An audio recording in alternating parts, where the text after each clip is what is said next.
احباب ہیں اور جو مجھ سے چھوٹی عمر کے آپ اسٹوڈنٹس ہیں، ان کے لیے بھی بہت ضروری ہے کہ ہم تھوڑی سی اپنے اس ملک کی بھی بننے کی تاریخ کو سامنے لائیں.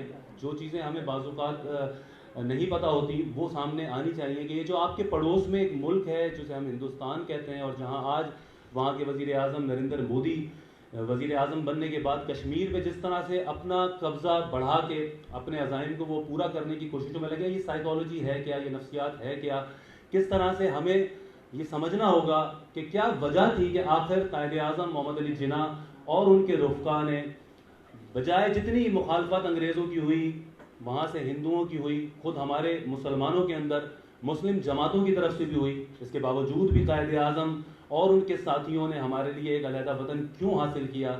یہ ملک کلمے کے نام پہ بنا تھا.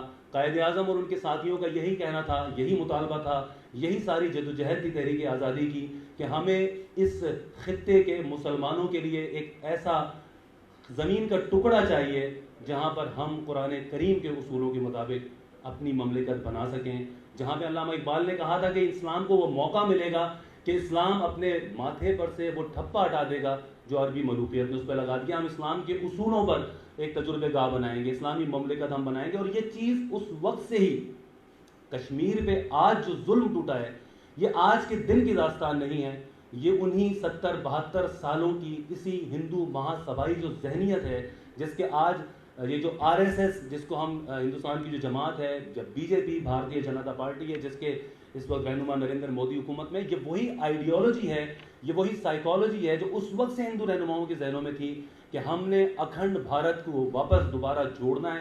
انہوں نے مسلمانوں نے ہم بھارت ماتا کے ٹکڑے کیے ہیں اور اس کو ہم واپس دوبارہ ان ٹکڑوں کو جوڑیں گے. اور یہ جنگ جب سے جاری ہے، جو آپ جانتے ہوں گے کہ جس وقت بر صغیر سے ہندوستان سے انگریز واپس گئے تھے تو ریاستوں کو اختیار دیا گیا تھا کہ کون سی ریاست کس کے ساتھ ملنا چاہتی ہے، جس میں کچھ مسلم ریاستیں ایسی تھیں جنہوں نے علیحدگی کا ہی خیال رکھا کہ ہم نہ پاکستان کے ساتھ ملیں گے نہ ہندوستان کے ساتھ ملیں گے. ہندوستان نے ان تمام مسلمان ریاستوں کو ایک ایک کر کے اپنے اندر ضم کر لیا. اس میں حیدرآباد دکن کی امیر ترین ریاست تھی، اس وقت کی 10 بہترین ریاستوں میں سے ایک تھی. حیدرآباد دکن کے اندر ریل گاڑی چلتی تھی، حیدرآباد دکن کے اندر 300-400 کارخانے تھے، ایک کوئلے کی کان پورے جنوبی ہند کے ضرورت کو پوری کرتی تھی. اس حیدرآباد دکن کو بھی ہندوستان نے قبضہ کیا. جونا گڑھ کی امیر ریاست تھی، اس کو بھی قبضہ کیا. یہی حال کشمیر کے ساتھ بھی کیا. اور کشمیر کے لیے ایک بڑی وجہ یہ بھی تھی کہ کشمیر پاکستان کی شہر کہا جاتا ہے، اور ہے کس لیے کہ آج ہمارے یہ جو آپ کی گجرانوالہ کے راستے سے ہمارے یہ جو کھیت کھلیان ہیں سارے، ان سب کی جو یہ سرسبزی ہے، شادابی ہے، یہ ان پانیوں کی وجہ سے ہے جو ہمارے ان دریاؤں سے آ رہا ہے. اور دریاؤں کے یہ جو پانیوں کے گلیشیئر ہیں یہ کشمیر میں ہیں، یہ انہی حصوں میں ہیں. ان کے اوپر انڈیا نے اپنا قبضہ کرنے کے بعد سے اب تک ان پانیوں کا بھی وہ رخ موڑ رہا ہے.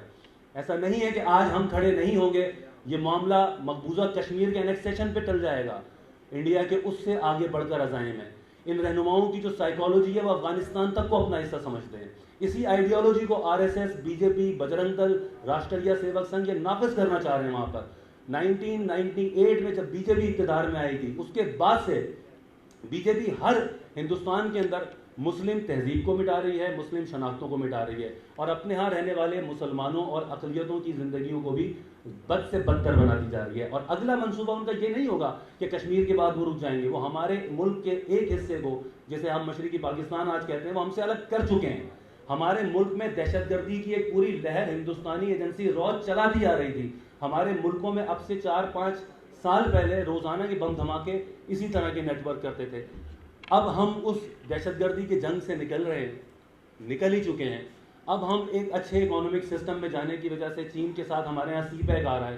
آپ کے یہاں روڈز بنیں گے، نیٹ ورکس بنیں گے، باہر سے انویسٹرز آئیں گے، کارخانے لگائیں گے. اس کے لیے ملک میں امن کا ہونا بہت ضروری ہے. اور اسی وجہ سے ہندوستان نے کشمیر پہ فوجیں چڑھا کے ایک جنگ کا سا ماحول پیدا کیا اور اس کو اتنا بڑھایا کہ ہم پہ حملہ بھی کیا. 27 فروری کو ہندوستان نے یہی کوشش کی تھی. قومیں بعض اوقات خواب غفلت میں ہوتی ہیں. لوگ عراق، سیریا، لبنان، شام ان جگہوں پر بھی اسی طرح کوئی محفل ہو رہی ہوگی، کہیں رات میں کھانے چل رہے ہوں گے اور بمباری شروع ہوئی، حملے شروع ہوئے. آج امریکہ اس کی اتحادی فوجیں افغانستان سے لے کے ان ملکوں کو تباہ کر چکی. جنگ میں وہ لوگ بھی پستے ہیں جو خاموش رہ جاتے ہیں، جو یہ سمجھتے ہیں کہ ہمارے ان معاملات میں کوئی لینا دینا نہیں. آپ سب ینگسٹرز ہیں، آپ سب آنے والے جو مستقبل ہے اس کے محافظ ہیں. پاکستان اس خطے میں سیکنڈ ینگسٹ جنریشن ہے. مایوس ہونے کی ہمیں ضرورت نہیں ہے.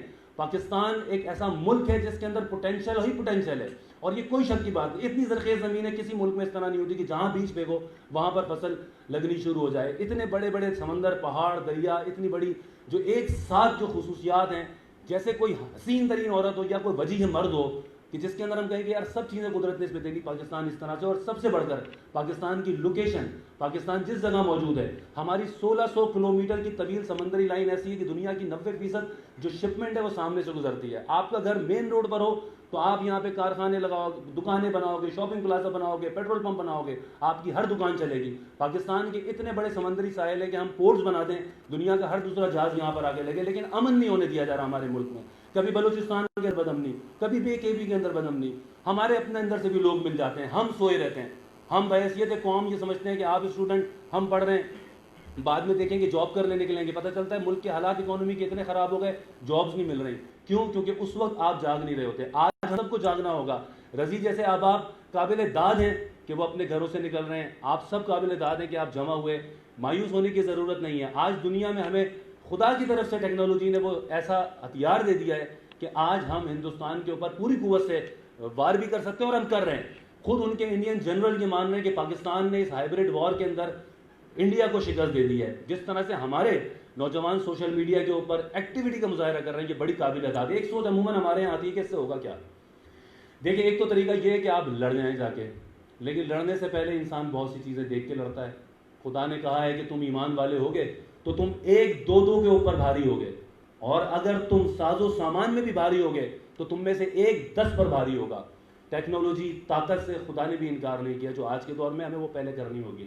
اس کے ساتھ ساتھ رائے عامہ دنیا بھر کی اب سوشل میڈیا کے ساتھ بہت حد تک برقرار متاثر ہوتی ہے, وہ دیکھتی ہے. یہ ہتھیار آپ کے پاس موجود ہے. اور دوسرا ہتھیار, آپ خود پڑھیں لکھیں, ملک کے قابل شہری بن کے ملک کی ترقی میں ہاتھ ڈالیں. اور کشمیر کا یہ معاملہ آج نہیں, کل نہیں, پرسوں نہیں, ترسوں, سالوں بعد حل تو ہوگا ہی, کیونکہ ظلم یہ بھی خدا کا ایک قانون ہے کہ جب ظلم حد سے بڑھتا ہے تو مٹ جاتا ہے.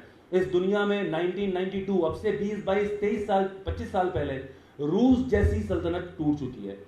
دنیا کے کئی ملک اسی طرح کے ہی نتیجوں کا شکار ہوئے ہیں. ان میں اگر قومیں کھڑی ہوتی تو پھر جلدی ہو جاتی, اور ہم اگر کشمیر کا اس طرح ساتھ دیں جس طرح اب ہمارے یہاں یہ روح نظر آ رہی ہے, لوگ نکل رہے ہیں, بہت خوشی بھی ہوتی ہے دیکھ کے. اور اس میں مزید ہم کیا کر سکتے ہیں, یہی طریقے سوچنے کے لیے اس طرح کے سیمینار, اس طرح کی ہمیں ڈیبیٹس, اس طرح کی گفتگو ضرور ہونی چاہیے. آپ سب بھی سوچیں, غور کریں اور اپنا اپنا کردار ادا کریں. ہر فرد, جس طرح اگر آج سے 2 ارب سال پہلے کی اگر بات کی جائے, زمین کے اوپر آکسیجن گیس نہیں ہوتی تھی, کاربن ڈائی آکسائڈ ہی کاربن ڈائی آکسائڈ تھی. اس وقت ایک بیکٹیریا نے جنم لیا, اور اس بیکٹیریا نے اپنے آپ کو اتنا بڑھایا کہ وہ ہر جگہ پھیلا, اور اس بیکٹیریا نے کاربن ڈائی آکسائڈ کو کنورٹ کر کے آکسیجن میں کنورٹ کیا. اور اگلے 2 ارب سالوں میں زمین میں آکسیجن اتنی ہوئی کہ آج حیات کا, زندگی کا سارا دار و مدار آکسیجن کے اوپر ہے. میں اور آپ زندہ اس لیے ہیں کہ آکسیجن ہے. اگر اس وقت وہ بیکٹیریا, ان میں سے کوئی ایک یہ سوچ لیتا کہ یار میری زندگی کا کیا مقصد ہے, میں پیدا ہو رہا ہوں, کاربن ڈائی آکسائڈ کو آکسیجن میں کنورٹ کر رہا ہوں, اسے نہیں پتا ہوتا کہ 2 ارب سال بعد آنے والی کوئی نسل اس کی بنائی ہوئی آکسیجن سے فائدہ اٹھائے گی. ہم میں سے کوئی بھی بیکار نہیں ہے, ہم سب اپنا کردار ادا کر سکتے ہیں.